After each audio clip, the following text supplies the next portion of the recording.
कोई बसा बसाया शहर भी वीरान हो सकता है, आपने किताबों में पढ़ा होगा या कहीं लिखा हुआ देखा होगा। लेकिन यदि ज़मीन में आप ऐसा कुछ देखना चाहते हैं तो औली चले आएँ। औली एक बहुत ही सुंदर बुग्याल है जिसके चारों ओर बांज, देवदार, बुरांस, चीड़ का घना जंगल है और उसके बीच में लगभग 3-3.5 किलोमीटर की परिधि में फैला हुआ है औली बुग्याल, जहाँ पर बर्फ़ पड़ते ही इसकी जो सुंदरता है वो देखते ही बनती है। और औली में स्कीइंग करने देश दुनिया से लोग आते हैं, लेकिन हुक्मरानों की नजर इनायत औली में कितनी है, आज की तारीख में आप औली आके देख सकते हैं। औली पूरा वीरान पड़ा हुआ है। जोशीमठ से औली तक यदि आप सड़क मार्ग से आना चाहते हैं तो लगभग 14-15 किलोमीटर की दूरी होती है, और यदि रोपवे हवाई मार्ग से आना चाहते हैं तो लगभग 4 किलोमीटर की दूरी है।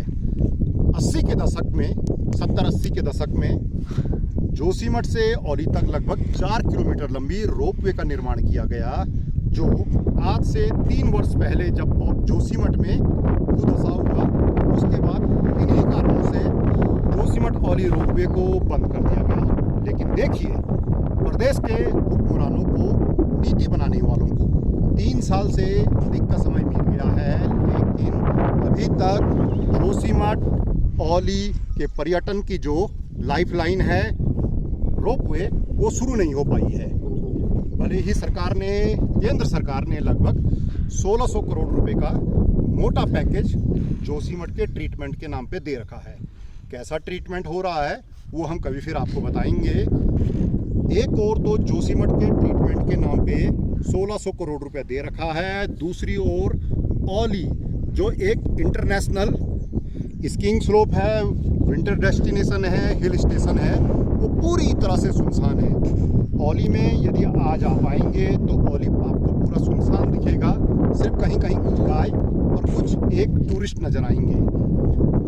औली जो कभी टूरिस्टों से, पर्यटकों से भरा पड़ा होता था, इनकी चहलकदमी से भरा पड़ा होता था, पूरी तरह से सुनसान है। ऐसा सुंदर हिल स्टेशन पूरी एशिया में बहुत ही कम होगा जो पूरी तरह से डेवलप है।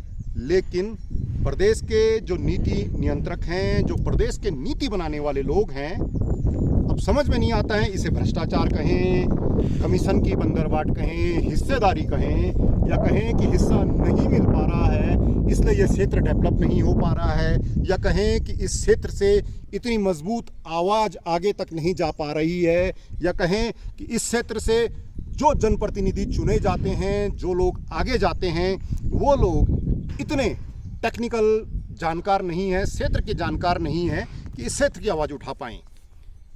इस कारण से भी जो औली है धीरे धीरे पिछड़ता जा रहा है। फिर भी हम आपको कहेंगे कि यदि आप प्रकृति की सुंदरता का लुत्फ़ लेना चाहते हैं, सुंदर नज़ारों को देखना चाहते हैं तो औली आएँ। औली बद्रीनाथ, हेमकुंड की यात्रा के दौरान भी गुलजार रहता है, और जब बर्फ़ पड़ती है तब तो जो औली की सुंदरता है वो देखते ही बनती है। पूरन भिलंगवाल, औली।